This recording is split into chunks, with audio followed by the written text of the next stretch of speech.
Desde que o mundo é mundo, existe uma pergunta que não quer calar. Uma pergunta que ecoa dentro de cada um de nós. Afinal, qual é o sentido de tudo isso? Bom, nessa nossa conversa de hoje, a gente vai mergulhar de cabeça no que talvez seja a mais humana de todas as buscas. E vamos usar a teologia como nosso mapa. De onde a gente veio? Por que existe sofrimento? E para onde estamos indo? E olha, essas não são perguntas só para filósofo, né? São questões que, em algum momento, batem a porta de todo mundo. Vamos dar uma olhada em como a teologia se propõe a investigar essas inquietações.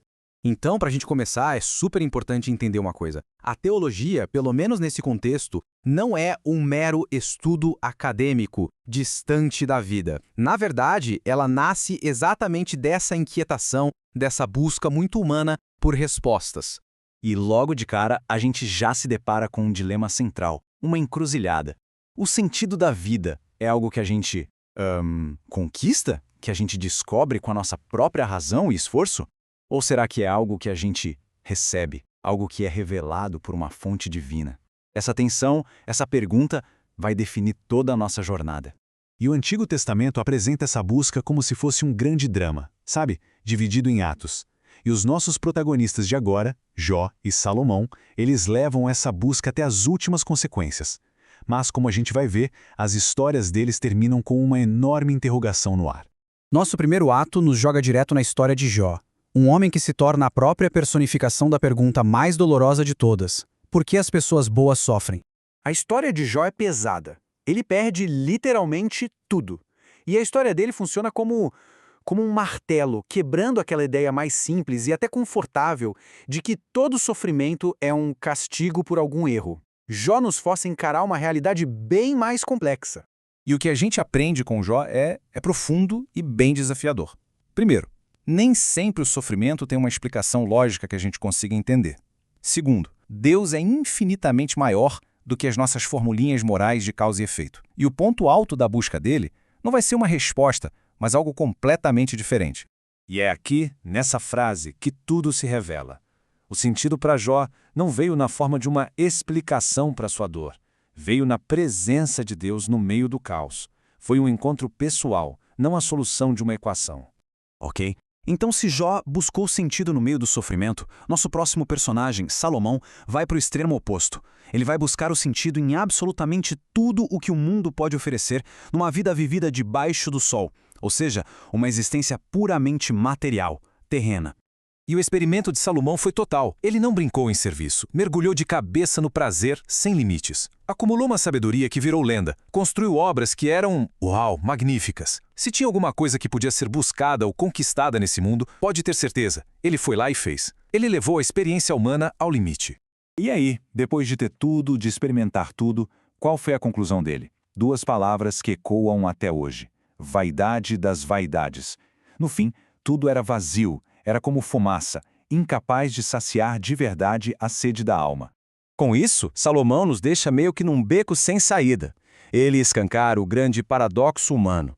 A gente carrega aqui dentro um desejo por eternidade, mas vive num mundo onde tudo, absolutamente tudo, é passageiro. E essa tensão fica ali, suspensa no ar, sem nenhuma resposta à vista. E é exatamente aqui, nesse ponto de tensão máxima, que a nossa narrativa dá uma virada espetacular.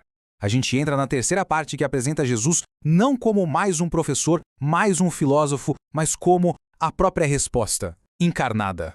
E essa é, provavelmente, a afirmação mais radical de todas. A ideia de que o sentido da vida não é um conceito, não é uma filosofia, nem um conjunto de regras, mas sim uma pessoa. Tá, mas o que isso quer dizer na prática? Bom, primeiro, a revelação. A ideia é que Jesus não apenas fala sobre Deus, ele mostra quem Deus é, em carne e osso. Mostra amor, justiça, graça. E ao fazer isso, ele também coloca um espelho na nossa frente, mostrando quem nós somos, sim, cheios de falhas, mas criados para algo muito maior, para a redenção. Em segundo lugar, vem a reconciliação. A proposta aqui é que a falta de sentido não é um problema de lógica, sabe? É um problema de conexão. É o resultado de um abismo que se abriu na nossa relação com Deus.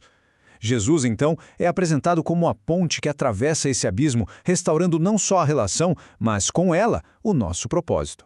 E em terceiro lugar, o modelo. Além de resolver o problema da separação, Jesus demonstra na prática um novo jeito de viver. E é um caminho que vai totalmente na contramão do que a gente ouve hoje. O verdadeiro sentido não está em se autoafirmar, mas em se auto-entregar. Não em acumular para si, mas em se doar para os outros. Então, depois de passar pela angústia de Jó e pelo vazio de Salomão, a gente chega a um ponto de convergência. Um ponto onde todas aquelas perguntas, todas aquelas buscas, finalmente encontram uma resolução. Aqui a gente consegue ver a síntese completa. Lembra do sofrimento de Jó, que parecia não ter sentido algum? Aqui ele encontra a possibilidade de redenção. Aquela dúvida que ecoa em tantos salmos, encontra uma direção. E o vazio existencial de Salomão, aquela busca por algo mais, finalmente encontra a plenitude. E assim, a gente chega na conclusão definitiva dessa linha de pensamento.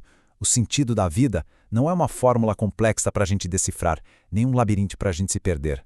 É uma pessoa a ser encontrada. Essa citação finaliza a ideia de uma forma muito poderosa. Ela coloca lado a lado o caminho de uma busca sem fim com a experiência de um sentido que se torna real, que se torna parte do dia a dia. E tudo isso nos deixa com uma última pergunta, para a gente refletir. Uma pergunta que nos leva de volta lá para o começo da nossa conversa. Afinal, a busca por sentido é uma jornada de descoberta humana ou é um ato de receber uma revelação divina?